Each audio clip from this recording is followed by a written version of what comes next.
I'm done living your boring life. Jackson, I'm free now. Lily sneered, laughing with a stranger on a Florida beach. Jackson swallowed his pain, smiled, and said, "Good. Enjoy your freedom, because I just froze our accounts and called my lawyer."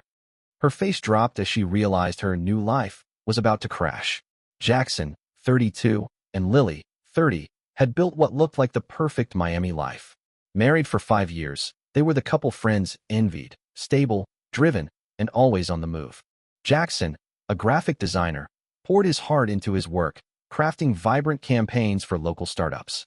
On weekends, he volunteered at a nearby animal shelter, walking rescue dogs and helping them find homes. His quiet dedication made him a favorite among the staff, who nicknamed him the Dog Whisperer for his knack for calming even the most skittish pups. Lily, a marketing coordinator, was just as dynamic, organizing community beach cleanups that drew dozens of volunteers. Her infectious energy and quick wit could light up any crowd, and she never missed a chance to rally people for a cause. But beneath the polished surface, their marriage was fraying. Their mornings were a synchronized routine. Wake at 6 a.m., coffee brewing by 6:15, breakfast eaten to the hum of phone notifications. They'd kiss goodbye, head to their separate offices, and reunite at night, too drained for more than small talk over takeout. Weekends were for errands or the occasional movie, but even those felt scripted, like they were checking boxes instead of living. Jackson sensed the distance, but chalked it up to adult life. Lily, though, felt it deeper, a quiet ache for something more. One Thursday evening, as they sat on their couch scrolling through their phones, Lily broke the silence. "We're stuck, Jackson. Work, home, sleep, repeat. I need something else." Her voice was sharp, not angry but restless. Jackson looked up, caught off guard. He suggested they take a trip, maybe somewhere new to shake things up. Lily's eyes lit up, but not with the warmth he'd hoped for. "Somewhere far from here," she said. "No schedules, no plans. Just us." Jackson nodded, thinking a break might pull them closer. He didn't know it would push them to the edge. He booked a weekend getaway to a secluded resort in the Florida Keys, a place known for its turquoise waters and quiet beaches. It was a 4-hour drive from Miami, far enough to feel like an escape. Jackson planned it as a surprise, telling Lily only to pack light and be ready for adventure. On the drive down, he tried to spark conversation, reminiscing about their early days, late-night tacos after college parties, their impromptu road trip to Orlando. Lily smiled faintly but kept her eyes on her phone, texting furiously. "Work stuff?" she muttered when he asked. Jackson let it go, focusing on the road and the hope that this trip would fix whatever was slipping. At the resort, they checked into a beachfront bungalow. The air smelled of salt and possibility. Jackson felt a flicker of optimism as they dropped their bags and headed to the shore. Lily, usually glued to her phone, left it behind, a rare move that gave him hope. They walked the beach, toes sinking into warm sand, and for a moment, it felt like old times. She laughed when a wave splashed her legs, and he teased her about dodging crabs. But by dinner, she was distracted again, scanning the resort's activity board instead of talking. "Let's do something wild tomorrow," she said, her tone more determined than excited. "Like a boat tour to a hidden spot. Something no one else does." Jackson agreed, eager to keep her engaged. The next morning, they met Mateo, a local guide with a small boat and a warm smile. He promised a tour to a secret cove, a place few tourists knew, accessible only by water. As they boarded, Lily's energy shifted. She was animated, asking Mateo about the islands, the wildlife, anything. Jackson watched her, trying to read her sudden enthusiasm. Was she finally relaxing, or was something else driving her? On the boat, she leaned over the rail, wind in her hair, while Jackson sat quietly, feeling a strange unease.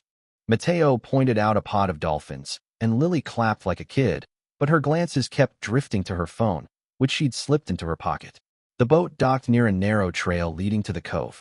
Mateo explained it was a clothing-optional beach, a local spot where people could be themselves without judgment. Jackson raised an eyebrow, expecting Lily to laugh it off. Instead, she grinned. "That sounds freeing," she said, her voice carrying an edge he didn't recognize. As they reached the sand, they saw a handful of people, some lounging, others swimming, most without clothes. Lily didn't hesitate. She stripped down, tossing her clothes aside with a carefree laugh, and walked toward the water. Jackson froze, his heart pounding. "Lily, what are you doing?" he asked, his voice low but sharp. "Relax, Jackson. It's just a body," she said, already waiting in. When did you get so uptight?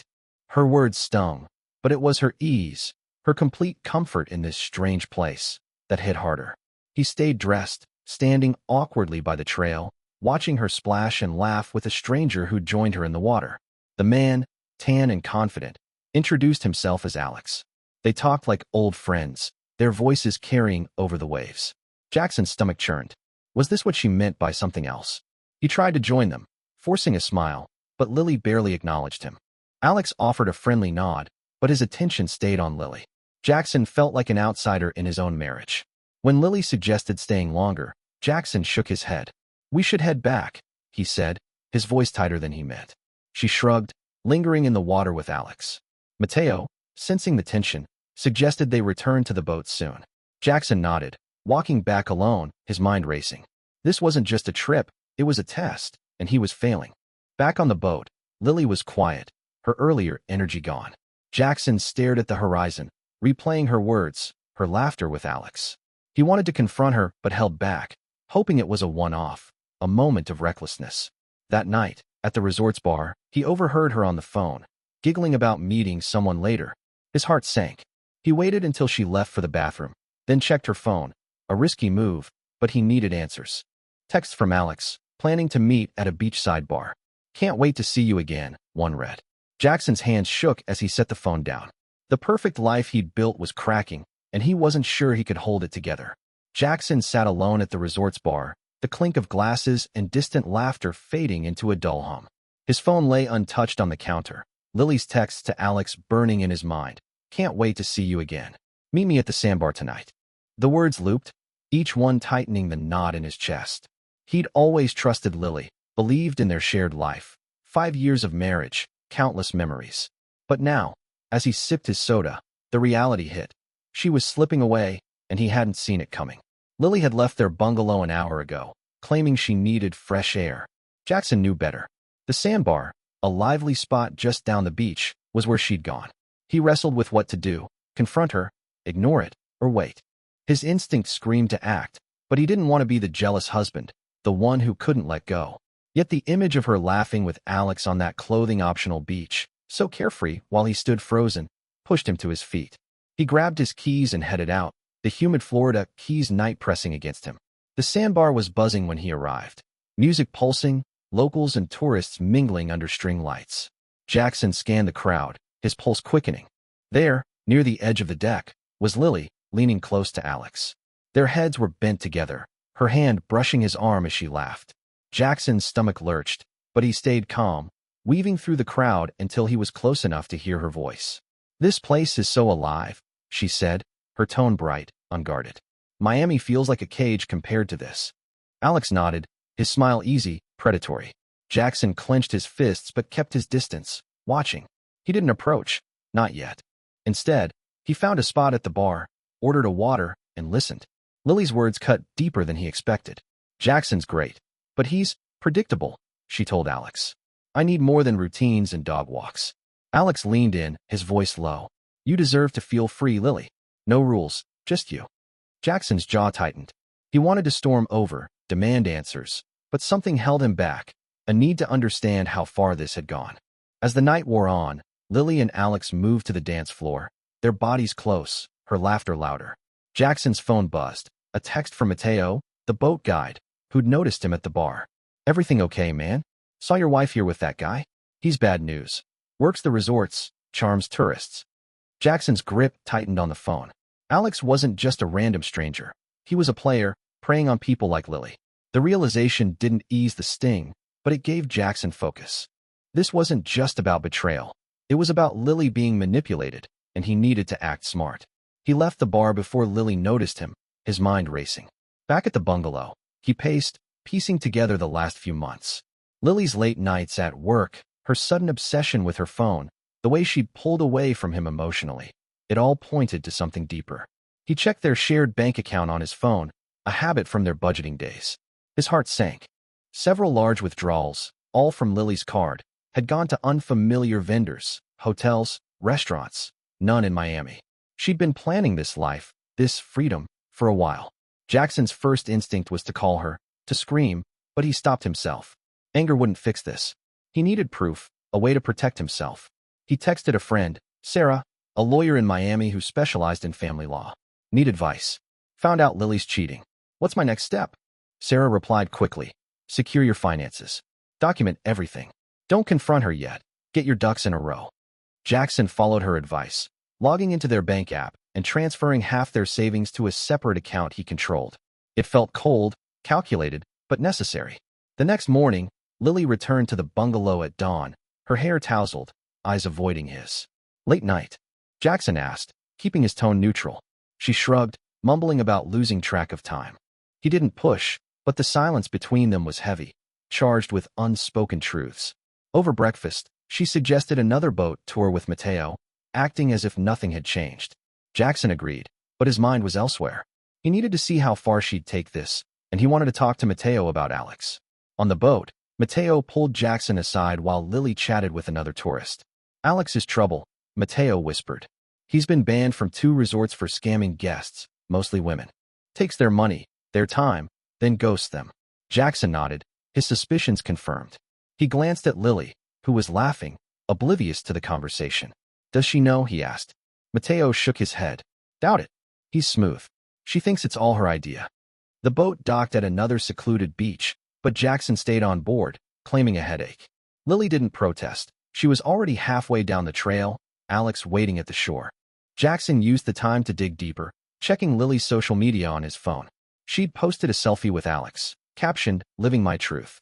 The comments from her friends were supportive, unaware of the context. Jackson's chest tightened, but he screenshot everything, building his case. He wasn't sure what he'd do with it yet. Divorce, confrontation, or something else, but he wouldn't let her rewrite their story without a fight. That afternoon, back at the resort, Lily announced she was going out again. Don't wait up, she said, her voice clipped. Jackson didn't argue. Instead, he called Sarah again, who urged him to meet with a local lawyer in the Keys to start divorce proceedings quietly. Protect yourself, Jackson, she said. She's checked out. You need to be ready. He hung up, feeling a mix of resolve and grief. The man who'd spent years building a life with Lily was fading, replaced by someone who had to face reality. As the sun set, Jackson walked the beach alone, the waves crashing in rhythm with his thoughts. He wasn't just fighting for his marriage, he was fighting for his dignity. Lily's betrayal wasn't just about Alex. It was about her choosing to dismantle their life without a word. But Jackson wasn't powerless. He'd always been the steady one, the planner. Now, he'd use that to take back control, not with anger, but with clarity. The trip that was supposed to save them was unraveling everything, and Jackson was ready to face whatever came next. Jackson stood at the edge of the sandbar's deck, the Florida Keys night pulsing with music and laughter. His heart pounded as he watched Lily and Alex through the crowd, their silhouettes close, her hand on his shoulder. The text he'd seen on her phone, "Can't wait to see you again," had led him here, to this moment. He'd followed her, not out of obsession, but to confirm what he already knew. When Lily leaned in and kissed Alex, her lips lingering, Jackson's world tilted. The betrayal was no longer a suspicion. It was real, undeniable, and public. He didn't rush forward. Instead, he stepped back, blending into the crowd, his mind racing.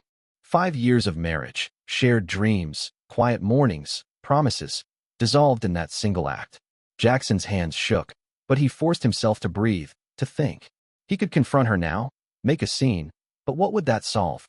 Lily's words from the beach echoed. "I'm done living your boring life." The sting was sharp, but Jackson wasn't the type to lash out. He needed a plan, one that preserved his dignity and held her accountable.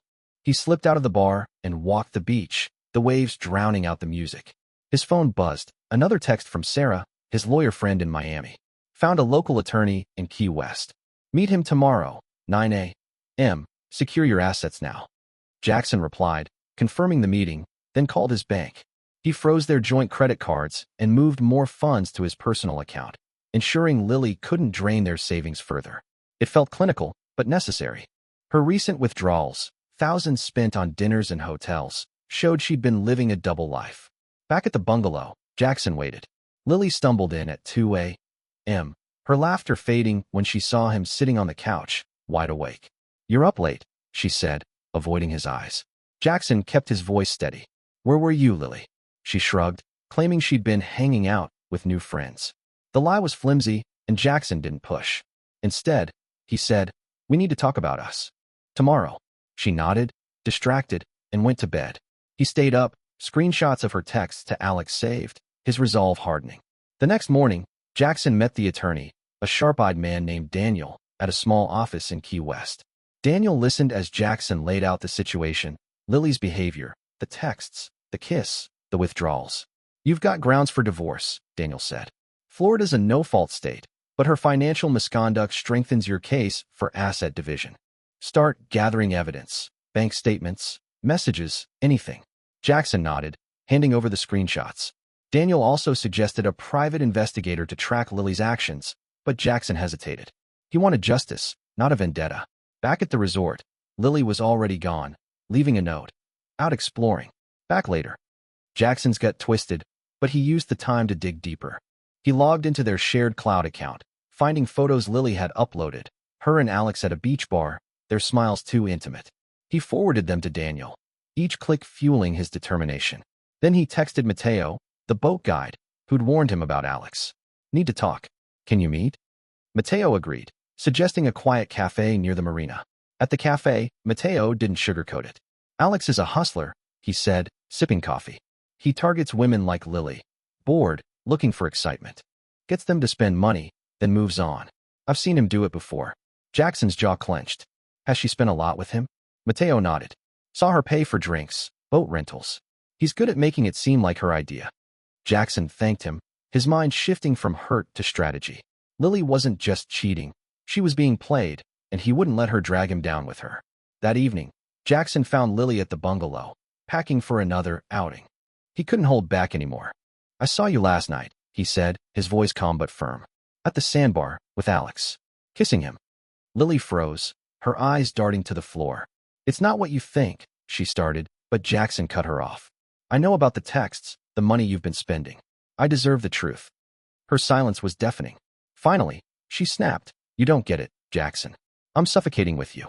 Alex makes me feel alive." Her words hit like a punch, but Jackson stayed composed. "Alive? He's using you, Lily. He's done this to others. And our savings? You've been burning through it." Her face paled, but she doubled down. "I don't care. I need this. You're too safe." Jackson nodded, swallowing the pain. "Fine, but I'm done being your safety net." He walked out, leaving her stunned. He wasn't yelling or begging. He was letting go. On the beach, Jackson called Daniel. "Start the divorce papers," he said. "I want it clean, fair, but I'm protecting what's mine." Daniel promised to move fast. Jackson then contacted the resort's management, tipping them off about Alex's history based on Mateo's intel. He didn't mention Lily, keeping it professional. "Check his bookings," he said. "You'll find a pattern." The manager thanked him, promising to investigate. Jackson hung up, feeling a weight lift. He wasn't destroying Lily. He was exposing the truth and reclaiming his life. As the sun dipped below the horizon, Jackson sat on the sand, the tide pulling in. Lily's betrayal had shattered him, but he wasn't broken. He thought of the dogs at the shelter, the ones who trusted again after abandonment. He could too. The climax wasn't a fight or a scream. It was Jackson choosing himself, stepping into a future where he wouldn't be defined by her choices. But the question lingered. Would Lily see the truth about Alex before it was too late, or would she crash harder than he had? Jackson drove back to Miami alone, the Florida Keys fading in his rearview mirror. The silence in the car was heavy, broken only by the hum of the engine. Lily had stayed behind, insisting she needed space after their confrontation. Her words, "You're too safe," still stung, but Jackson's focus was clear. He wasn't chasing her anymore. The divorce papers were in motion, his finances secured, and the truth about Alex, the opportunist, was out. Now, it was time to rebuild. Back home, Jackson threw himself into action. He met with Sarah, his lawyer friend, who connected him with a Miami attorney to finalize the divorce. They reviewed the evidence, screenshots of Lily's texts, bank statements showing her withdrawals, and photos of her with Alex. "You've got a strong case for equitable distribution," the attorney said. "Her spending on this guy could limit her claim to your assets." Jackson nodded, relieved but hollow. Protecting his money wasn't about greed. It was about not letting Lily's choices ruin him. He also followed up on his tip to the resort about Alex. A quick call confirmed the outcome. The management had investigated, uncovering Alex's pattern of targeting tourists. He'd been banned from their properties and reported to local authorities for fraud. Jackson felt a quiet satisfaction, not vengeance, but justice. Alex's game was over, and Lily would soon face the consequences of trusting him. Meanwhile, Lily remained in the Keys, caught in the thrill of her new life. She posted photos online, smiling at beach bars, arm around Alex, captioned with vague phrases like chasing freedom. But cracks were forming. Alex grew pushy, asking her to cover more expenses, boat rentals, dinners, even a business venture he claimed would pay off. Lily, still riding the high of rebellion, complied, draining her personal account. She didn't notice how he dodged questions about his past or how his charm faltered when she hesitated. Back in Miami, Jackson focused on himself. He returned to the animal shelter, walking dogs, and helping with adoptions. The routine grounded him, each wagging tail a reminder of resilience. He also started running again, pounding the pavement at dawn, the rhythm clearing his mind. Friends noticed the change. Jackson was quieter but stronger, like someone who'd walked through fire and come out whole. He didn't talk about Lily, didn't check her social media. He was done living in her shadow. A week later, Lily's world began to crumble. Alex vanished after she refused to fund another of his plans. She called his number, disconnected. Checked his social profiles, gone. The resort staff, now wary of her connection to him, treated her coldly. Stranded with a dwindling bank account, Lily tried to book a flight home, only to find her credit cards frozen. Panic set in. She texted Jackson, a single line, "Can we talk?" He didn't respond. Not out of spite, but because he'd already said what he needed to. Lily returned to Miami on a borrowed ticket from a friend, crashing at her sister's apartment. She tried to spin the story, claiming the Keys were just a phase, but her sister wasn't buying it. "You threw away a good man," she said, shaking her head. Lily's bravado faded. Alone at night, she scrolled through old photos of her and Jackson, laughing at a food truck festival, building a sandcastle on South Beach. The memories felt like someone else's life. She wanted to reach out, to apologize, but pride stopped her. Deep down, she knew she'd crossed a line. Jackson, meanwhile, thrived. His design work picked up, landing him a contract with a major local brand. He celebrated with friends at a low-key barbecue, their support a reminder that he wasn't alone. Sarah updated him on the divorce. Lily hadn't contested the filings, likely because she had no ground to stand on. The attorney pushed for a settlement that protected Jackson's savings and the condo they'd shared, which he planned to sell. "You're doing the right thing," Sarah said. "You're not punishing her, you're moving on." Word spread about Alex's scams, reaching Lily through a mutual friend. She learned he'd targeted other women, leaving them broke and embarrassed. The realization hit hard. She'd been a mark, not a muse. Her freedom had been a lie, orchestrated by a con man and fueled by her own discontent. She tried calling Jackson again, leaving a voicemail. "I messed up, okay? I didn't know who he was." Jackson listened to it once, then deleted it. Her regret wasn't his responsibility. As the divorce neared its final stages, Jackson got a call from the shelter. A shy rescue dog he'd been working with, a mutt named Luna, was finally adopted. He visited to say goodbye, watching her bound toward her new family. It felt symbolic, letting go, trusting again. He didn't hate Lily, didn't wish her ill, but he wasn't her anchor anymore. She'd made her choices, and now she'd live with them, just as he was living with his. Lily, back in Miami, took a job at a small nonprofit, a far cry from her high-energy marketing gigs. She kept a low profile, avoiding mutual friends who knew the story. Her sister pushed her to therapy, but Lily resisted, still grappling with the shame of her actions. The Keys, once a symbol of escape, now felt like a trap she'd built herself. She'd traded stability for a fantasy, and the cost was steeper than she'd imagined. Jackson stood on his balcony one evening, the Miami skyline glittering. The divorce wasn't final yet, but he felt free. He'd protected what mattered, his finances, his peace, his self-respect. Lily's fall wasn't his victory, his rise was. The consequences of her betrayal had reshaped them both, but only one of them was moving forward. Jackson jogged along Miami's South Beach at dawn, the rhythm of his steps syncing with the crashing waves. 6 months had passed since the Florida Keys, since Lily's betrayal and the divorce that followed. The condo was sold, assets split, and Jackson was living in a new apartment, smaller but his own. He'd rebuilt his life piece by piece, not with anger, but with quiet determination. The pain of Lily's actions lingered, but it no longer defined him. He was free. The divorce had finalized cleanly. Lily didn't fight it, perhaps because she knew she'd lost any claim to fairness. Jackson kept most of his savings, thanks to the evidence of her reckless spending with Alex. He used the money to start a side business, designing logos for local shelters, combining his passion for art and animals. His volunteer work at the shelter expanded. He now led adoption events, helping dogs like Luna find homes. Friends noticed the change. Jackson smiled more, his steadiness now laced with confidence. He wasn't just surviving, he was thriving. Lily, meanwhile, was piecing herself back together in Miami.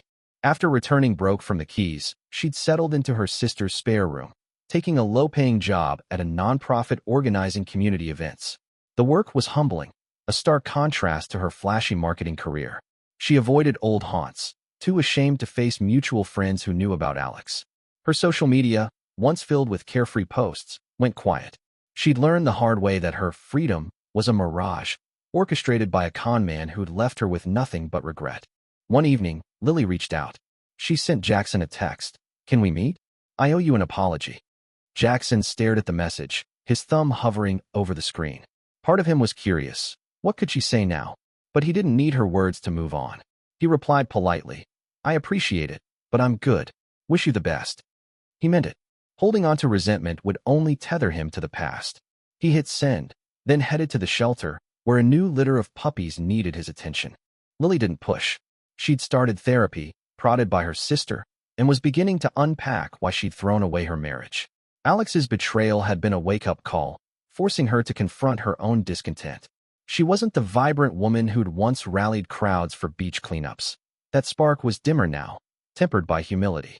She worked hard at the nonprofit, earning respect for her dedication, but the weight of her choices lingered. Friends said she seemed older, wiser, but something was lost, a piece of herself she might never reclaim. Jackson's life, in contrast, was expanding. He joined a running group, tackling half marathons with a discipline that surprised even him. He also started mentoring at-risk teens through a community program, teaching them graphic design basics. The work gave him purpose, a way to give back without expecting anything in return. One teen, a quiet kid named Marcus, reminded Jackson of himself, steady, but searching for direction. Helping Marcus find his footing felt like healing a part of his own past. A mutual friend, Natalie, updated Jackson on Lily one day over coffee. "She's trying," Natalie said. "Got a small place now, still at the nonprofit. But she doesn't talk about you. Think she's embarrassed." Jackson nodded, stirring his coffee. He didn't ask for details, didn't need them. Lily's story was hers now, separate from his. He thanked Natalie and changed the subject, asking about her new job. Closure wasn't about knowing Lily's fate. It was about choosing his own. The shelter hosted an adoption fair that weekend, and Jackson was there, guiding families to their new pets. A couple adopted a scrappy terrier he'd worked with for months, and the sight of the dog's wagging tail brought a grin to his face. As he cleaned up after the event, his phone buzzed, a photo from Marcus, showing a logo he'd designed for a school project. "Thanks for the push, Jay," the message read. Jackson smiled, pocketing the phone. These small victories were his now. Proof he could build something meaningful without Lily. Lily, across town, sat in her therapy session, grappling with guilt. "I thought I wanted freedom," she told her therapist, "but I just ran from myself." She was learning to take responsibility, not just for Alex, but for the years she'd let resentment fester in her marriage. She hadn't reached out to Jackson again, respecting his boundaries. Instead, she focused on small steps, saving for her own place, reconnecting with old friends, rebuilding trust. It wasn't glamorous, but it was honest. One evening, Jackson stood on South Beach, watching the sunset. The sky burned orange, the horizon endless. He thought of the Keys, of that moment on the beach when Lily chose Alex over him. It didn't hurt anymore. He'd let go, not with bitterness, but with clarity. Lily's betrayal had been a breaking point, but it had also been a beginning. He'd protected himself, legally, financially, emotionally, and come out stronger. Justice wasn't about her suffering. It was about him living well. The moral wasn't revenge or punishment. It was about accountability. Lily faced the consequences of her choices, lost trust, a broken marriage, a bruised ego. Jackson faced his own test and chose to rise, not by tearing her down, but by building himself up. As the waves rolled in, he turned from the sunset, ready for whatever came next. His life was his own again, and that was enough.